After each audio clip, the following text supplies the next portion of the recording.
இரட்சகரின் தாயே, திருச்சபையின் தாயே, கல்யாண மாமரினே தாயே.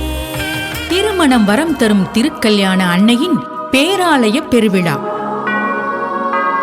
தூத்துக்குடி மாவட்டம் சாத்தான்குளம் அருகிலுள்ள பொத்தக்காலன் விளையில் ஜனவரி மாதம் 14ஆம் நாள் கொடியேற்றத்துடன் கோலாகலமாக ஆரம்பித்து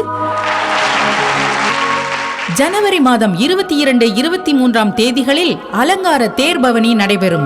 திருவிழாவை காணவும், திருமண வரம், குழந்தை வரம் மற்றும் தொழில் வளம் பெற்று மகிழவும் அனைவரும் வருக.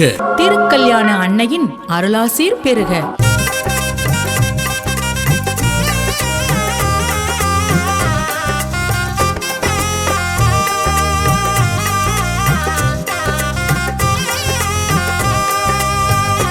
அம்மா அன்பின் அம்மா, உன் திருமகன் இறையேசுவின் அருள்வரம் தினம் தினம் கிடைத்திட பெருகிட இயேசுவை மன்றாடுவாய், எங்களுக்காய் இயேசுவை மன்றாடுவாய்.